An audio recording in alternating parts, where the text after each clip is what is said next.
फेरि मैले rectification of error BBS third year अडिटिङमा 10 मार्क्सको क्वेसन सोध्छ भिडियो लिएर आएको छु।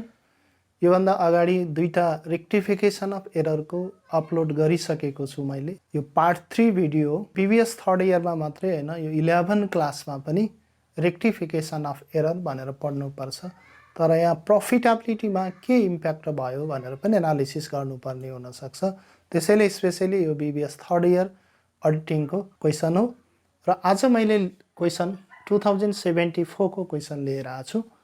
2074 को क्वेसनमा 5 वटा ट्रान्जेक्सन दिएको हुन्छ। हेर्नुस् क्वेसनमा 5 वटा ट्रान्जेक्सन मध्ये हामीले 5 वटा ट्रान्जेक्सन गर्नुपर्छ र यो 10 मार्क्सको यसको वेट हुन्छ। अब हेर्नुस् मैले क्वेसन सुरु गरे। 1 नम्बरमा भनेको छ custom duty of ₹5000 paid to the government to purchase merchandise goods to record in assets account। Custom duty माल सामान किन्ने बेला गभर्नमेन्टलाई कस्टम ड्युटी तिरेको रहेछ, गल्तीले एसेट्स अकाउन्टमा लेखेको रहेछ। त्यसैले यो टु साइडेड एरर भयो। टु साइडेड एररलाई रेक्टिफाई गर्नको लागि एउटा करेक्ट एन्ट्री अर्को रङ एन्ट्री बनाउनु पर्ने हो। Correct entry divided by wrong entry गर्नुस् अनि रेक्टिफाइड एन्ट्री आउँछ। हेर्नुस् 1 नम्बरको यसको करेक्ट एन्ट्री त कस्टम ड्युटी तिर्यो भने त custom duty account debit to cash भनेर हुनुपर्ने हो। तर रङ एन्ट्रीमा assets account debit to cash भयो। Correct entry divided by wrong entry गर्नुहुन्छ भने यो रङ एन्ट्रीलाई डेबिटलाई क्रेडिट क्रेडिटलाई डेबिट इन्टु गर्यो भने रिभर्स हुन्छ। क्यासले क्यास क्यान्सल भयो। अब हामीलाई बच्यो के भने custom duty account debit to assets account. यो रेक्टिफाइङ एन्ट्री हो, मैले भनिसकेको छु। यो रेक्टिफाइङ एन्ट्री चाहिँ जर्नल एन्ट्रीको फर्मेटमा भयो। न्यारेसन पनि लेख्ने हो। बिङ रेक्टिफिकेसन अफ एरर भने हुन्छ अथवा being custom duty paid Rangli debited in assets account भने हुन्छ। ट्रान्जेक्सन जे छ न्यारेसन त्यही लेख्ने हो। अब प्रफिटेबिलिटीमा के इम्प्याक्ट पर्छ? रेक्टिफिकेसन एररमा तपाईहरुलाई धेरै प्रब्लम नहोला किनभने 11 मा पनि पढिसकेको। प्रफिटेबिलिटीमा के इम्प्याक्ट पर्छ भन्ने कुरा यहाँ इम्पोर्टेन्ट हुन सक्छ। अब हेर्नुस् कस्टम ड्युटी पेड गरेको, कस्टम ड्युटी भने एक्सपेन्सेस हो, एक्सपेन्सेस नलेखेर एसेटमा लेख्यो। एक्सपेन्सेस नलेखिनु भने त प्रफिट बढी हुनु हो। त्यसैले रिजन पनि दिनुपर्छ। नेट इन्कम ओभरस्टेड बाई ₹5000 भनेर हामीले रिजन दिनुपर्छ। नम्बर 2 मा जानुस्। अब सेल्स बुक ओभरकास्ट बाई ₹2000 भनेको छ।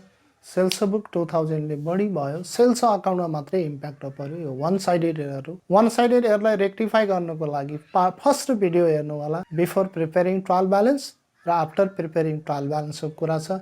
तर यो क्वेसन हेर्नु भयो भने बिफोर र आफ्टरको कुरा केही भनेको छैन। त्यसैले हामीले जस्ट रिजन दिदियो भने पुग्छ।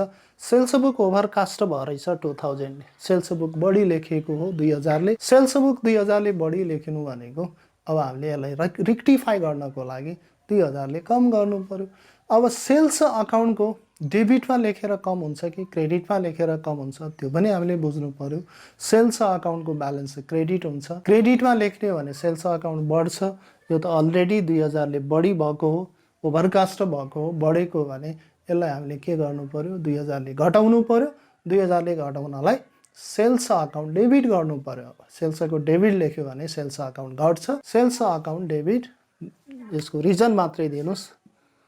Sales account should be debited by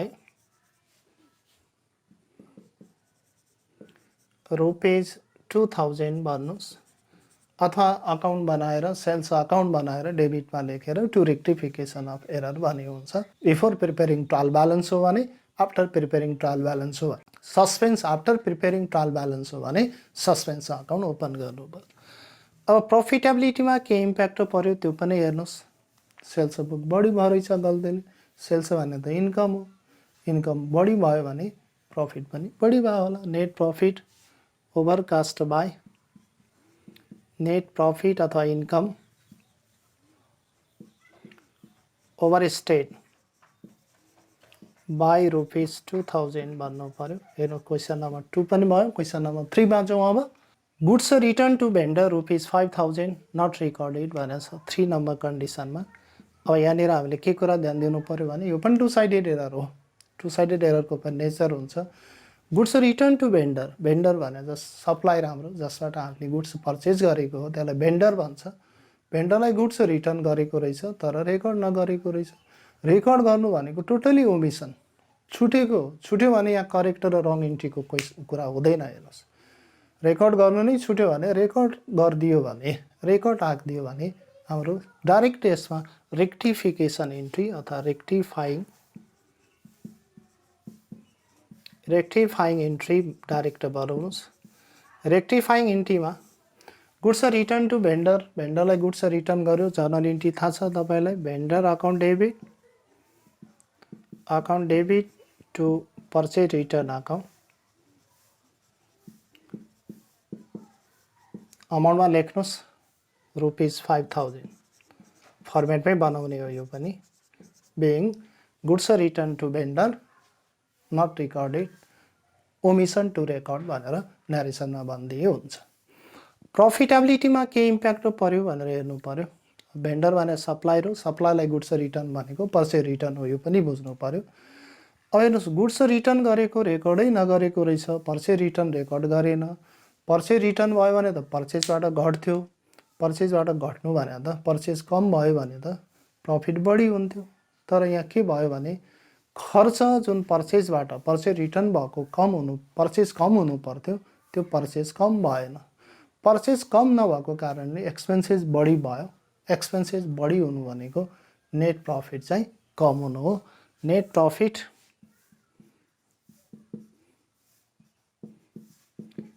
under state by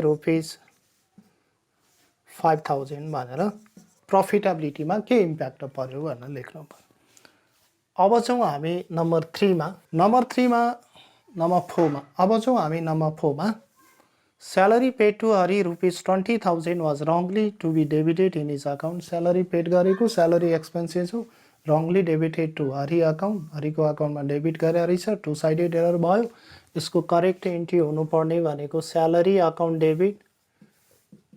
debit to cash account हो, करेक्ट इन्ट्री। अमाउन्टमा चाहिँ 20,000। Wrong entry Hari account debit 20,000 to cash account 20,000।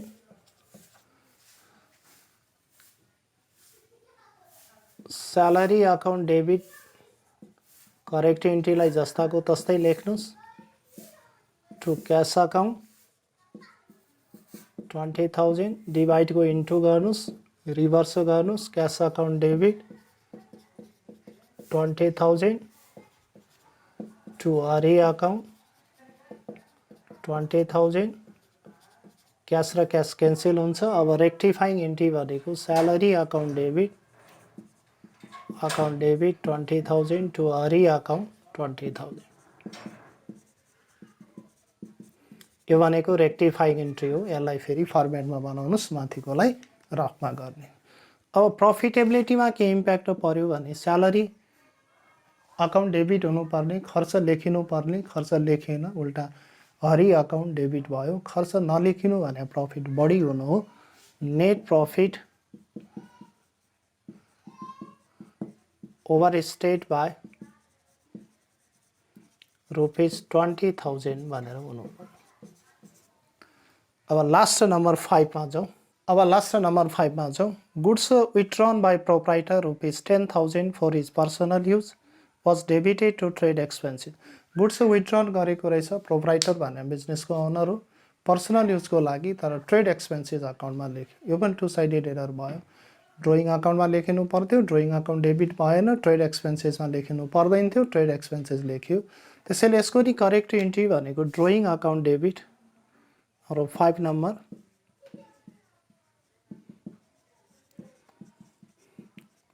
10,000 drawing account debit to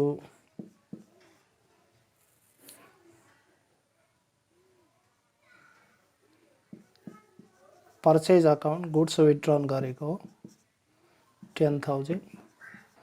wrong entry trade expenses account debit.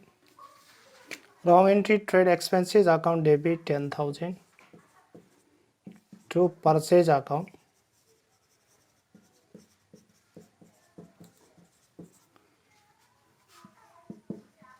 Drawing account debit 10,000 to purchase account 10,000 into गर्नुस्. अब purchase account debit हुने भयो 10,000 to trade expenses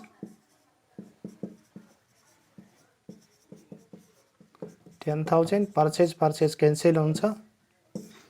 अब rectifying entry भनेको drawing account debit 10,000 to purchase account to trade expenses account 10,000 हुने भयो. Narration लेख्नु पर्यो यो जर्नल एन्ट्री फर्मेटमा बनाउनु पर्यो. अनि प्रफिटमा के इम्प्याक्ट पर्यो त भन्ने कुरा हो. एक्सपेन्सेस लेख्यो, गल्तीले एक्सपेन्सेस लेख्यो भने ड्रइङमा लेख्नु पर्ने एक्सपेन्सेस लेख्यो भने खर्चले प्रफिट कम भयो होला. Net profit understated by ₹10,000. Okay, rectification एररको 2074 मा ट्युमा सोधेको क्वेसन गर्यौं. आजलाई यति नै.